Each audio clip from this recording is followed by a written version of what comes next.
Okay. Hey, man.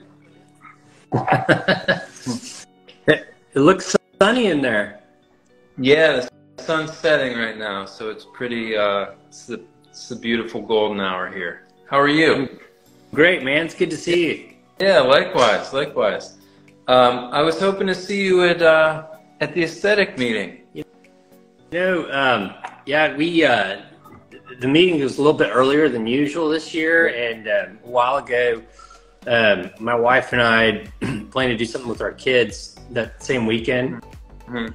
This is the first time I missed in like 10 years, but yeah, it's looked like it was a great time. I saw you all over the program.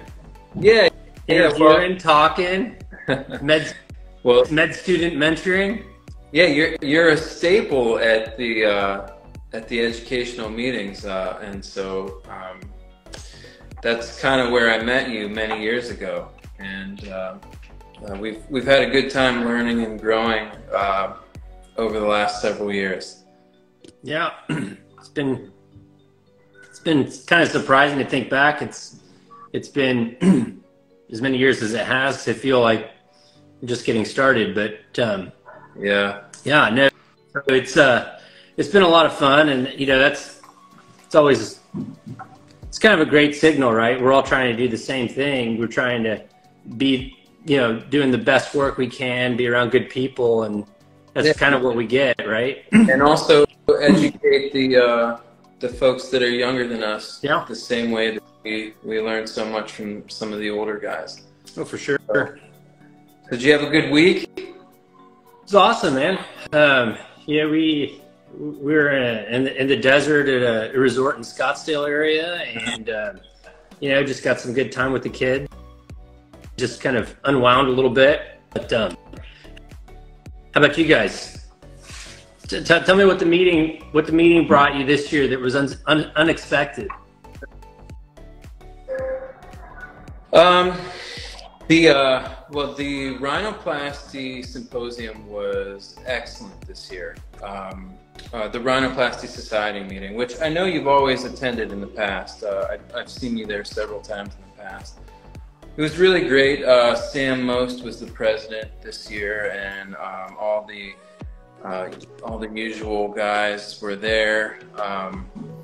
And the program was fantastic. A lot of great talks by many residents. I had a University of Miami resident give a talk, Sinan Jabori. He did a fantastic job. And the next day was the Rhinoplasty Symposium, and then the days after that, I pretty much dedicated most of my time to facelift things and facial rejuvenation stuff. So it was a great time. That's awesome. Yeah, Sinan I've gotten to meet at similar types of meetings in the last couple of years, and it's almost sometimes you can kind of feel people coming, and he definitely shows that interest. So that's great to see, actually. So why don't you tell me what you guys? He did a presentation that you guys worked on together, right? Yeah, he did.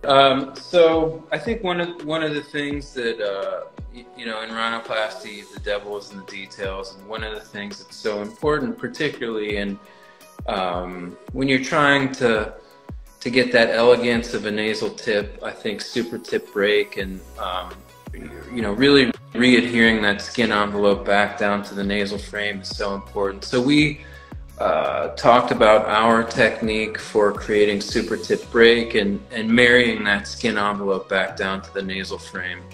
I know a lot of people are doing a lot of different things, and my technique is just a little spin-off of something that's been described before, but it works really well in my hands. Yeah, I love it. I'd love to see kind of the. I'm sure I'll see either you or Sinan sometime soon, but just to take a look at the specifics of what you guys presented. But rhinoplasty, as you've mentioned, is such a detail-oriented operation, and we have to work so hard to make the changes that we're trying to, the ones we have in our mind, and trying to see them on the table. And then, for I think probably the last few years, focusing on the skin has become more of a hot topic, a little bit easier to understand. I think the tip's always been a challenge, right? And so, you know, at one point, one of these meetings, I'd heard that 2/3 of all the revisions that occur due to issues at the tip, right? So, and if you think about the whole nose from, you know, the eyes to our nostrils, the tip's not a huge area, right? Yeah. So it just goes to show how important that area is. And just to say, you know, watching, you know, what you've been doing with your cases over the last couple of years, you're really just producing some really beautiful, elegant stuff all the way through the nose and all the way down to the tips. You can see that. And so it's awesome that you're really kind of drilling down, getting specific, and then trying to figure out how the rest of us can get more consistent, right?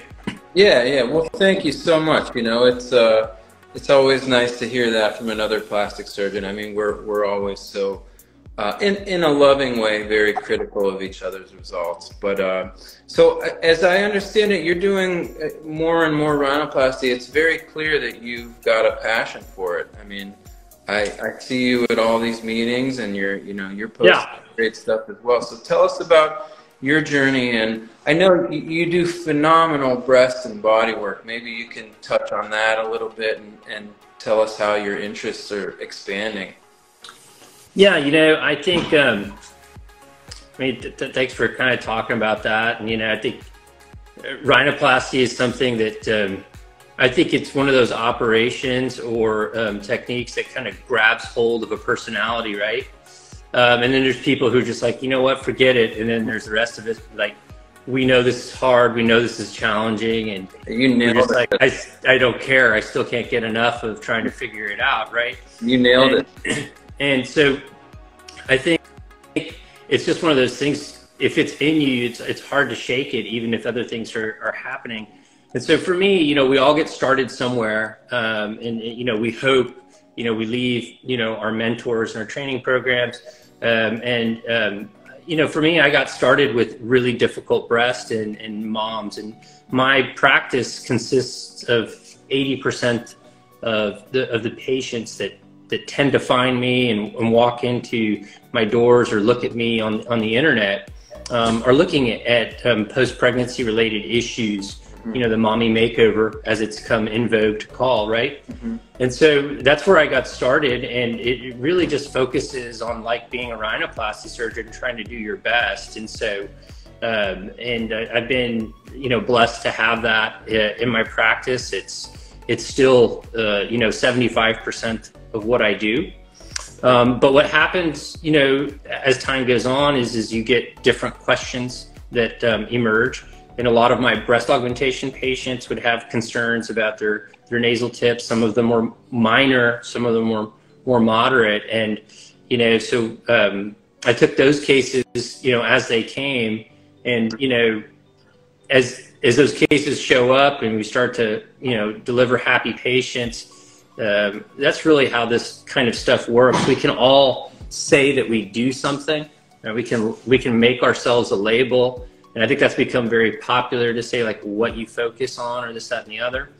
At the end of the day, you know, expertise and all those kinds of things, they're not just titles, they're not just things that are given. You earn them, you know, really one case at a time. And so I've gone from doing maybe 10 cases a year to now 20 to 30 or so a year. And you know, for me, the month of June looks pretty good. I've got like 5 or 6 noses booked in June, which is slowly, you know, that takes you to a threshold where now you're starting to do a lot more of these cases.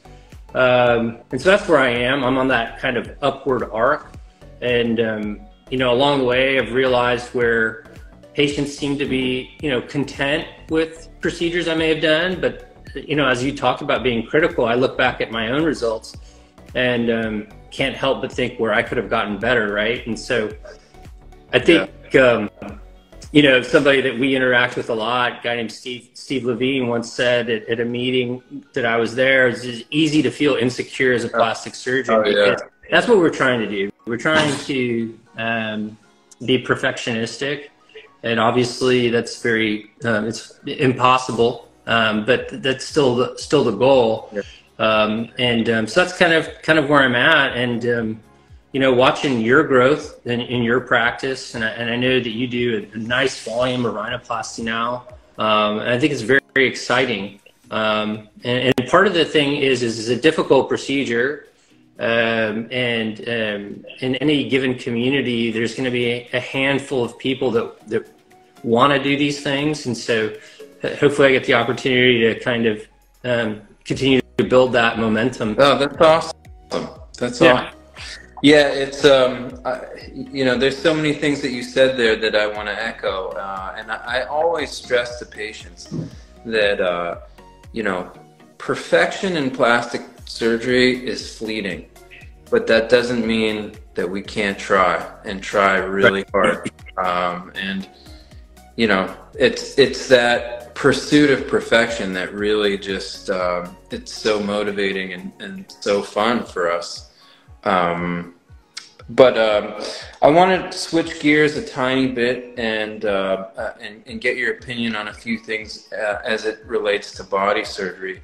I'm not really doing any breast or body surgery anymore. My practice is focused on face and neck lift and rhinoplasty and revision rhinoplasty. But as I was sort of phasing the breast and body out of my practice, I realized that there seemed to be a trend toward downsizing breast implants. I know you live in Texas, so they say everything's bigger in Texas, but I was wondering what your thoughts are on that, and if you're seeing that trend. So 100% seeing that trend, and so so to clarify that, downsizing is a trend, and I would say that the movement towards natural, sustainable results is definitely the trend across multiple platforms, whether it be injectables, obviously, elegant facelift surgery. And I'm seeing that in breast and body contouring, with a few kind of caveats or twists I'd kind of like to spend a little bit of time on. And I think that, Texas is known for, big, bold things. And there's actually like a pillow in my office that says more is more, less is a bore, right? Go figure it out. And sounds very Texas. That's right. That's right. And so, it's just funny. I mean, it's kind of one of those things that it's true, and then everybody knows it. And so you own that part a little bit. But I think I definitely made my mark with some very difficult cases early in my practice, which were like second or third time revisions. And I would see patients that had not the need for an implant per se, but for tightening of the skin envelope of the breast, right? So really they were loose breasts, just like you have loose skin on the face or the neck, right? And so where patients were getting these consults, and a breast augmentation seems to be a shorter procedure, more attainable in terms of finance and affordability. So patients would reach for the wrong procedure. So they were being treated with an operation that didn't address their problem. And so that's kind of where I started. So I took on these cases where patients had 2 or 3 surgeries in the past.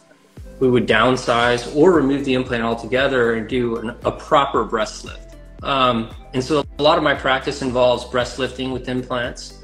And when somebody comes in and wants an excessive size breast implant to their frame, I talk to them about my philosophy, and I talk to them about their basic durability of the operation, which I really harp on this. I say I use the word value for the patients, and I think that that's one of the things that makes them pause and go, I do want value, right?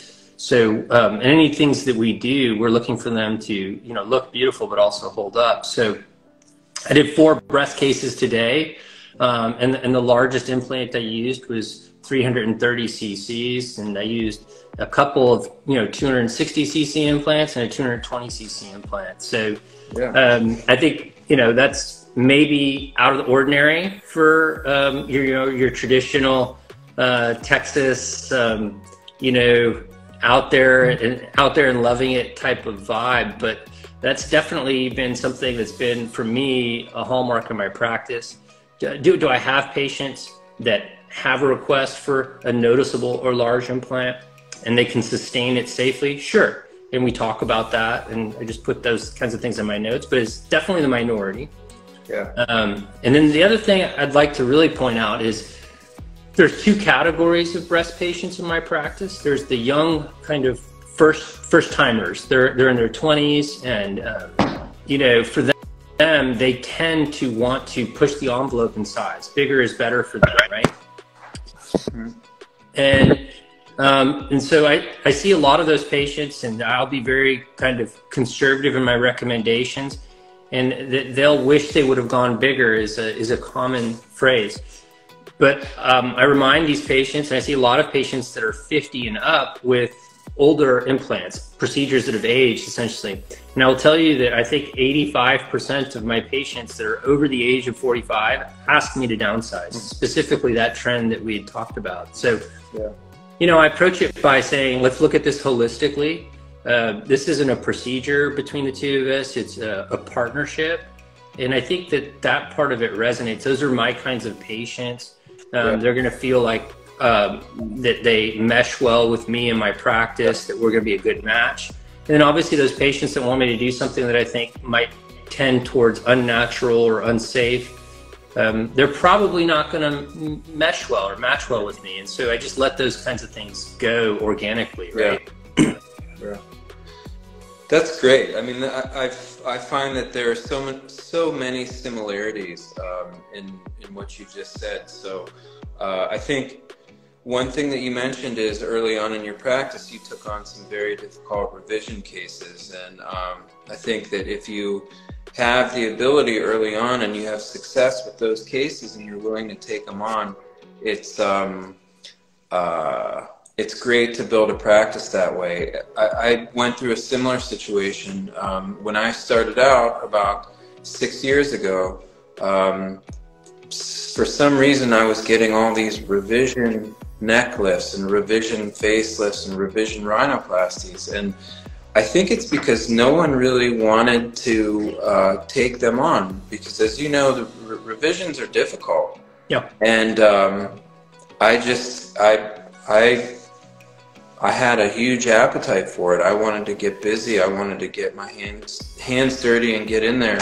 And you learn very, very quickly how to take on some very difficult cases, and you know, with a lot of preparation and a lot of hard work and a little bit of a stroke of luck, I think things go your way.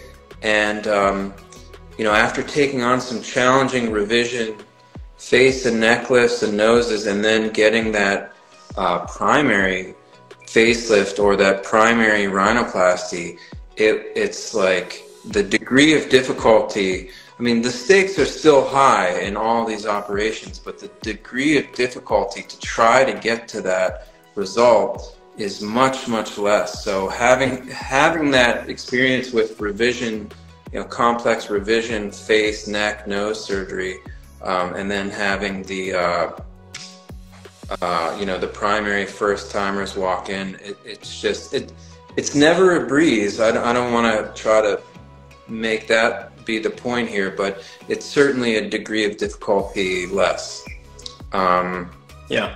Something else you said that I say something very similar to my patients is, you know, sometimes patients come in and you can tell they view it as a transactional type of just you know, an exchange. Right. And you know, if I sense that, I'm very quick to let patients know that this is not a transaction. This is very much a relationship, and it could very much be a lifelong relationship.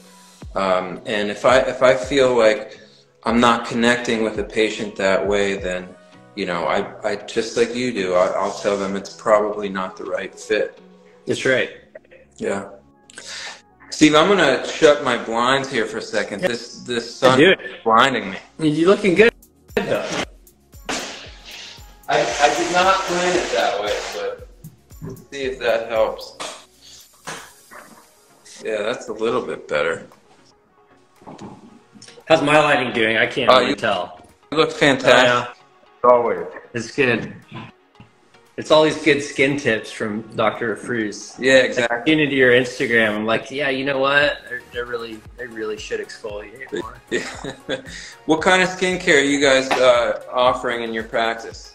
We have probably like 4 lines that we use.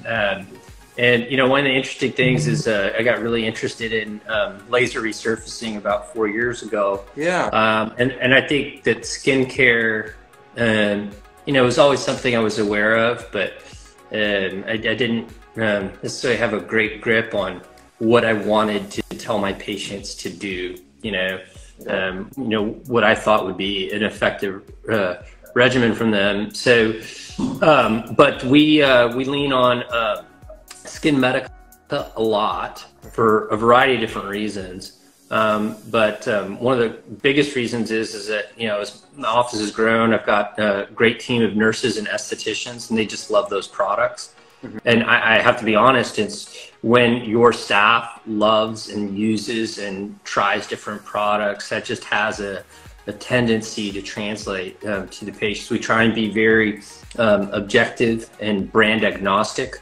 But that's just one of those things that penetrated my office. And so SkinCeuticals is the line that we carry. It's got a broad variety of products that are all really good, science-backed things that I like. So I look for that in the companies that we like to carry. So Elastin is another product line that we use a lot. Great product. I've seen a lot of plastic surgeons adding that to the repertoire lately. Absolutely.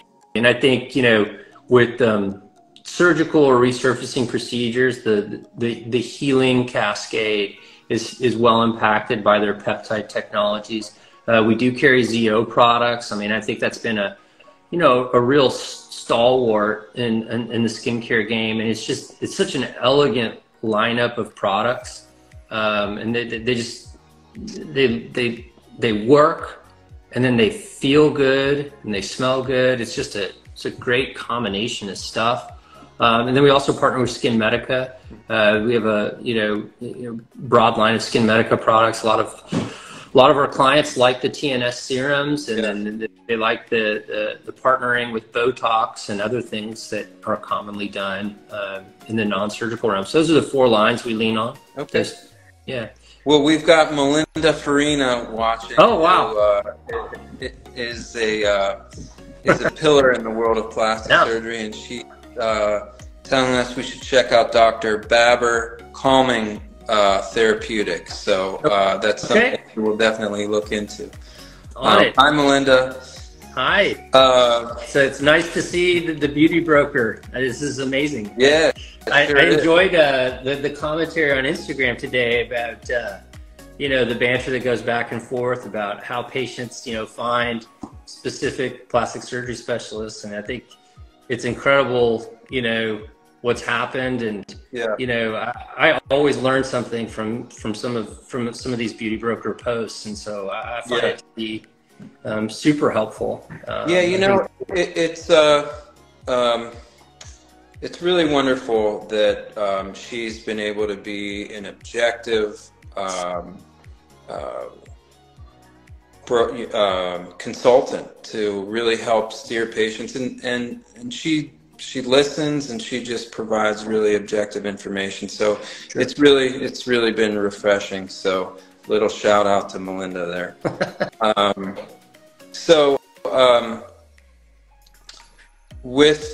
want to get back on track with some of our agenda items. I think one of the things that really can set coming out of training is very difficult, and there are many opportunities to make some quick money, and it's difficult because a lot of us have families to feed, and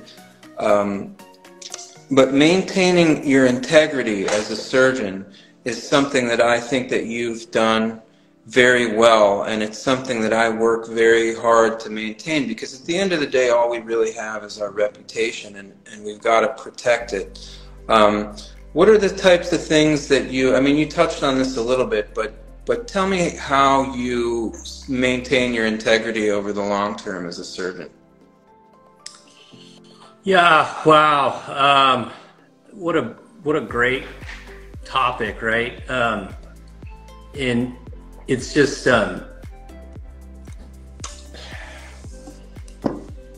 you know, it starts with, I think, honesty, right? That's a word that we all toss around.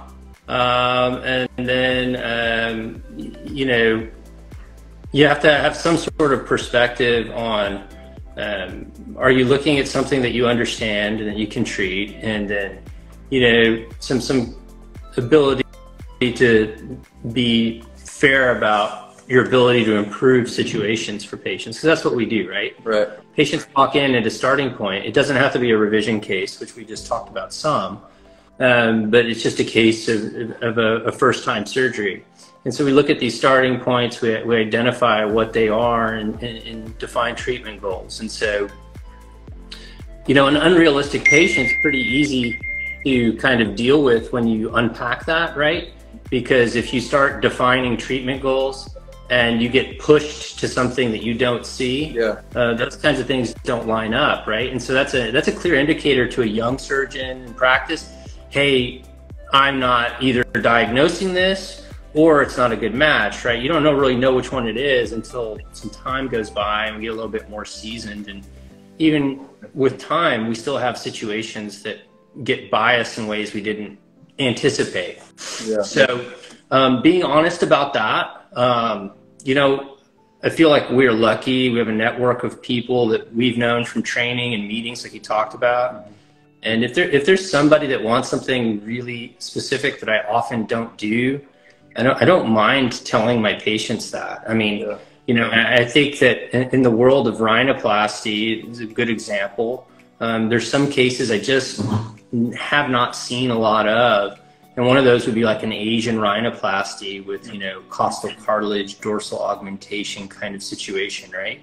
And so those are a lot of fun. And they can be. There's just not things that I've done. And so, you know, we talk about why we go to these meetings, and so maybe my comfort level will change. And, you know, going back to the beginning of integrity and experience and all those kinds of things, they definitely matter. But there's a young surgeon out there that's going to graduate from a great program, is going to have their first case or their 5th case or their 10th case, and they're going to be a budding star, right? And that doesn't mean because they're inexperienced, they shouldn't take on a case. What it does mean is that they should try and reflect on what that honesty of the, you know, the problem and the solution is and where they fit in. And if they honestly feel like they can do that and they're going to be part of that patient's relationship, you know, we talked about this transactional idea. And so I think, you know, young surgeons will ask me for advice. I'm sure they do for you. I think when patients see that in you, they see that it's authentic. That's why they take a chance on you, right? Yeah. So my first facelift patient, my first tummy tuck patient, they all took a chance on me based on a, you know, commonly shared belief, and that turned into trust, and that turns into a result, and that becomes a beautiful relationship. So at that point, those things take care of themselves. And, you know, we're all going to have situations that don't turn out as we'd hoped. They may not heal predictably. There might be a stitch that comes loose or unexpected bleeding. Yep. In fact, and the greatest surgeon out there has these things, right? But the commitment to the relationship, to stay on board with the patient, and then have an idea of how you're going to take care of that. And so as I've gotten, you know, more advanced in my practice, I've learned to talk to patients about what happens in the event of an unexpected result or an outcome like bleeding, and how do we manage that. And that's part of our policy. It's part of the consult. So I want them to know, you know, if things, you know, turn out a certain way, they have full freedom to express what they're looking for, further refinement in the result.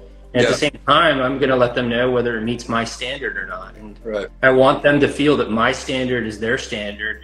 I tell them that we want to be honest with each other and that we're on the same team. Exactly. And I think that's it. Those are the things I think, people ask me sometimes, what should I look for in a surgeon? They say things like, before and afters. Okay, those are important. Reviews, those things are an important thing as well too, right? Mm-hmm. We have this era now where there's so many different things going on with lighting and what you present and when, and we have all these on-table results, right? Yeah. And so you try and unpack all of those things, and maybe you have somebody that has a really busy practice and is really good, but doesn't really feel aligned in the relationship component of it. Yeah. And I think that patients don't necessarily pay attention to that particular red flag. They look for all the other things first because I guess they're more obvious. But yeah. I think for me, it's sort of I agree with everything you've said, but it's also not following trends in plastic surgery. Sure. I think as it relates to plastic surgery, I think that's something that you mentioned. But just like fashion, plastic surgery goes through trends and certain things that are in vogue. In the 90s, it was having huge breast implants. Recently it's having your face overfilled, or having a BBL that's just outside of the range of what I would consider normal. I think something that sort of roots us in integrity is kind of sticking to our aesthetic and sticking to what's going to be beautiful now and beautiful 20 years from now. So as it relates to noses, everyone's entitled to what they want for their desired outcome, and my job is to do what I can to get them there. But if someone's in their late teens and they want a nose that's really, looks like a ski jump, I really try to talk them in. I try to have a discussion with them that, hey, that nose may not look great on you 20, 30 years from now. Or, one of the things that's just so popular right now is deep plane facelift, deep plane this, deep plane that. I do a deep plane facelift, but it's not for everybody. I really like to tailor my facelift to that individual patient, and sometimes I'm going to do a high SMAS bilamellar treatment for a patient. Sometimes I'm going to do a deep plane facelift. Sometimes I'm going to go deep in the neck, and but that's not for everybody. So I think part of maintaining that integrity is not taking that cookie cutter approach and really analyzing each patient and what each patient needs and doing your very best to get them there. So that's my take on the integrity thing. I think it's sort of two different aspects of integrity that we both got into, but nevertheless they're both pretty important. It's interesting, I saw a patient today, young gentleman in his early 20s, extremely good looking young man, and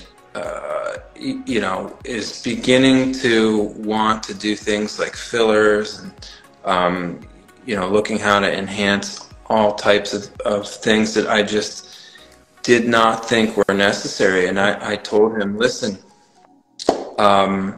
I want you to really take some time and think about this. I can help you with X, Y, and Z, but these other things that you're asking for, I'd like you to really take, think long and hard about whether that's something you want to do. I'm probably not your guy if those are the things you want to do. But yeah, it's very refreshing to be able to say that to someone. I think while it can be disappointing sometimes, it makes them think and appreciate your honesty. So yeah, I think that's always the case. I mean, the tricky part for us is the gentle delivery, right? So doing it in a way that indicates that you're actually, again, like on their side or on their team, you're not disagreeing with them. You're just trying to almost give them advice, long-term advice that will serve them well. Yeah. I totally agree with you on that. And I heard you talk about, deep playing is such a catchphrase. And I think, we've been getting interested in these kinds of things at around the same time. And so those are some things that I do in my practice. But, whenever I do a facelift result or some sort of certain thing, I tend to not label them as some sort of specific technique, because the reality is that I learned these deep playing techniques for another surgeon, and then they almost get Instagram labeled as one thing. What matters is the result, not the label, right? Exactly. And I think the other thing that I see that's a trend that really caught on for a while, and is something just like you talked about, being cautious about how to guide patients. I mean, buccal fat pad removal just exploded, right, in the last couple of years. Yeah. And that's an operation that many of us do. And I do a buccal fat pad excision probably 5 times a year, I would say. And so I think that's the thing. And I've seen, even things out there where people specialize in buccal fat pad removal, which is, particularly interesting, since as we get older, we learn that we lose our facial fat. So we're going to try and do things like you talked about, this 20-year-old patient getting filler that may not serve, the male aesthetic and the male face well. So I think that's the part of the integrity that staying away from the trends, maybe we agree on, so just kind of answering that question differently. Just because it's trendy doesn't necessarily make it a good fit for any patient that walks into the door. The thing about plastic surgery is it's been around for a while, and it was everybody's little secret for a long time. Now there's some people that aren't so secretive about it, almost proud of it. Yeah. And so we have this, like, it's kind of awesome, because now we have people saying, what, this is going to be cool. It's going to open up quality of life and confidence for me. And I don't have to be embarrassed because I'm not the only one doing it. Other people are doing it. And it's kind of like combing your hair, right? People get hairstyles, and people go to dentistry, and somehow, if your neck skin aged prematurely, you just had to accept that. And we don't have to. And so, with the things that you're talking about, the door opens up for everybody that's going to be honest. That's what we want to do. We want to make sure that people feel like they're going to get good advice, So if I walk into my barber and I ask him for, like, 90s boy band frosted tips, he's not going to let me do it, Well, I think that might look great on you. Yeah. I mean, like, for a party. Yeah. That's great. So what do you have planned for the weekend? So, my son is doing batting practice with his baseball team right now. Yeah. And so they have a game that starts at 6:30, that kind of thing. Yeah. So I'm gonna be heading over to that. My daughter's birthday is tomorrow. She turns 12 tomorrow. Oh, wow. Yeah.